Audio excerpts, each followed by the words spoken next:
All right, guys, what's going on? Welcome in. So quick little video here. We had some breaking NFL news come out about 10 minutes ago. So the Atlanta Falcons signed one of the best safeties in football, Justin Simmons. Great move for them, right? Back-to-back days here. They are double dipping with one of the better pass rushers in the game in Matt Judon, and then coming back and signing one of the best safeties in football in Justin Simmons. The deal was worth $8 million over 1 year, 7.5 guaranteed. I mean, talk about humongous acquisitions for new head coach, new defensive-minded head coach Raheem Morris. You know, keep in mind, this is post-free agency, post-NFL draft. You're talking about adding two of the better defensive players in football, two guaranteed starters, two guaranteed upgrades in the summer, right before the season starts.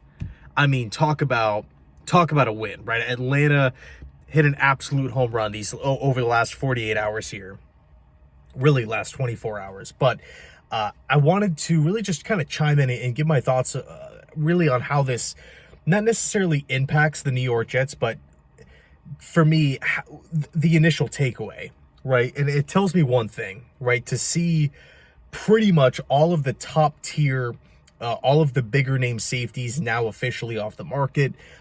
Eddie Jackson, Marcus May, Justin Simmons, Quandre Diggs. You know, these guys are signing contracts that aren't that big.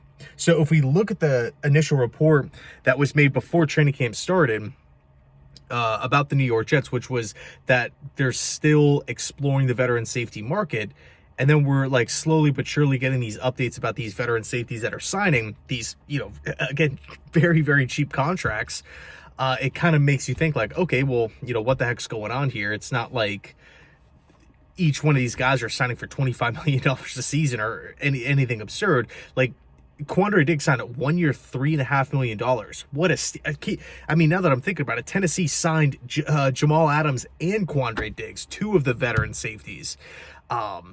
You know, so in other words, these safeties could have been had for extremely cheap prices. So it doesn't really make much sense when you look at the, you know, that initial report, because it's like, okay, well, what's holding the Jets up here? I think it really boils down to one thing. The Jets feel great about the position, right? I think when that report came out, they probably liked where they were at, right? From a talent standpoint, from a depth standpoint. But after, or, you know, maybe a couple weeks into camp, they probably loved where they're at, right? I mean, especially to take a guy from the safety position in JBC and move him over to corner. You know, you're matching that with some of the positives that we're hearing from Mr. Irrelevant Jalen Key. Chuck Clark has had a really impressive camp. Tony Adams actually had a fantastic day. I think it was a week and a half ago. Ashton Davis is currently hurt. And also, you know, a lot of these safeties are on 1 year deals. Ashton Davis, Chuck Clark. So, you know, I think, well, we also did bring in Isaiah Oliver, moved him from corner to safety, another 1 year contract. So it's going to be interesting to see how really the Jets safety position performs, because we've seen it specifically in Saleh's first season that ruin games, right? Just not having the talent there. They would just get beat over the top for these massive splash plays, in some cases that would literally result in touchdowns.